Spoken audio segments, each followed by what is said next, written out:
Indalwai police station విజిటింగ్లో భాగంగా వచ్చి ఇవాళ విజిట్ చేయడం జరిగింది. ఇక్కడ సుమలత అని చెప్పేసి కొత్తగా ఎస్ఐ గారు 2 days బ్యాక్ ఛార్జ్ తీసుకున్నారు. ఇందులో కేసు వివరాలు, అదేవిధంగా స్టేషన్కి సంబంధించిన రికార్డ్స్, అదేవిధంగా రొటీన్ స్టేషన్ హౌస్ మేనేజ్మెంట్ పనితీరు, కానిస్టేబుల్స్కి సంబంధించి మన డ్యూటీస్ వారికి సంబంధించి ఎస్ఐ గారికి ఇన్స్ట్రక్షన్స్ ఇవ్వడం జరిగింది. అదేవిధంగా పోలీస్ స్టేషన్లో ఉన్న పెండింగ్ కేసులు ఏవైతే ఉన్నాయో అవి త్వరితగతిన ఇన్వెస్టిగేషన్ కంప్లీట్ చేసి ఛార్జ్ షీట్స్ వేయడం, నిర్ణయాలు తీసుకోవడం, అదేవిధంగా లోకల్ ఈ గ్రామ సభలు ఏదైతే జరుగుతూ ఉన్నాయో ఆ గ్రామ సభలకు సంబంధించి అందులో మా పోలీస్ డిపార్ట్మెంట్ తరఫు నుంచి ఈ ట్రాఫిక్ అవేర్నెస్ సంబంధించి పబ్లిక్లో ప్రజల్లో ఉన్న ట్రాఫిక్ అవేర్నెస్ సంబంధించి అవగాహన పెంచడం, అందరూ హెల్మెట్ పెట్టుకోవాలని చెప్పేసి చెప్తా ఉన్నాం. అదేవిధంగా సైబర్ క్రైమ్ ఈ మధ్యకాలంలో బాగా జరుగుతూ ఉంది, గ్రామ స్థాయిలో కూడా వాటి గురించి అవేర్నెస్ కండక్ట్ చేస్తున్నాం. అదేవిధంగా ఈ గంజాయి డ్రగ్స్కి సంబంధించిన ఈ అవేర్నెస్ ప్రోగ్రామ్స్ కూడా ఈ గ్రామ సభల్లోనే కాకుండా డైలీ ఈ ప్రజాపాలన మన ఊరు మన భద్రత మన బాధ్యత అని చెప్పేసి గవర్నమెంట్ పెట్టింది. అందులో భాగంగా రోజు ప్రతి గ్రామం విజిట్ చేసేసి అక్కడ ఈ 3 ట్రాఫిక్ మరియు సైబర్ క్రైమ్స్, తర్వాత అదేవిధంగా డ్రగ్స్, వీటి గురించి అందరికీ యూత్ లోపల అవగాహన తీసుకొచ్చే విధంగా అవగాహన కార్యక్రమాలు చేస్తూ ఉన్నాం. అదేవిధంగా దొంగతనాలు ఇందల్వాయి హైవే పక్కన ఉంది కాబట్టి రెగ్యులర్గా హైవే పక్కన ఉన్న ఇళ్ళలో దొంగతనాలు జరుగుతూ ఉన్నాయి. వాటి మీద కూడా నిన్న జరిగిన కేసెస్ రిజిస్టర్ చేసుకుని దర్యాప్తు చేస్తూ ఉన్నాం. ఆ దొంగలు కూడా పట్టుకొని అరెస్ట్ చేయడం జరుగుతుంది.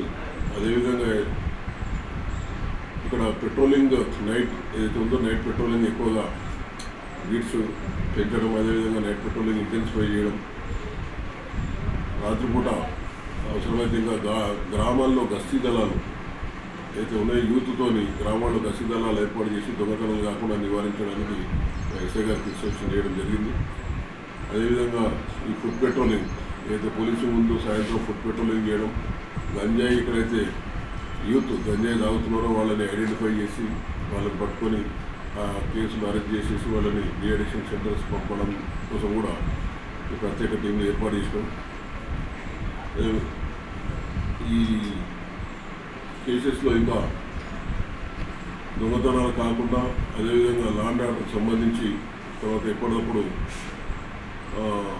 దీని మీద కఠిన చర్యలు తీసుకోవాలని చెప్పేసి చెప్తాను. అదేవిధంగా ఇక్కడ ఉన్న నిజామాబాద్ ఇందల్వాయి ప్రజలందరికీ ఏదైతే చట్ట ప్రకారం అందరూ నడుచుకోవాలో, తర్వాత చట్ట వ్యతిరేకంగా ఎవరైనా ఇల్లీగల్ శాండ్ మైనింగ్ కానీ, తర్వాత మొరం తవ్వకాలు కానీ, లేదంటే ల్యాండ్కి సంబంధించిన అక్రమంగా ఏదైనా కార్యక్రమాలు చేస్తే వాళ్ళ మీద కఠిన చర్యలు తీసుకోబడతాయి. అదేవిధంగా అందరికీ యూత్కి, తర్వాత గ్రామ పెద్దలకి, మీడియా మిత్రులందరికీ మా విజ్ఞప్తి ఏంటంటే గ్రామ స్థాయిలో ఎక్కువగా ఈ గంజాయి యూత్ అలవాటు పడుతూ ఉన్నారు.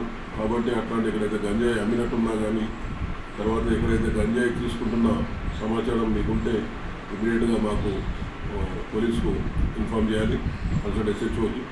అదేవిధంగా సైబర్ క్రైమ్కి సంబంధించి కూడా OTPs కానీ, తర్వాత పర్సనల్ సమాచారం ఎవరు కూడా షేర్ చేయొద్దు. అదేవిధంగా అందరూ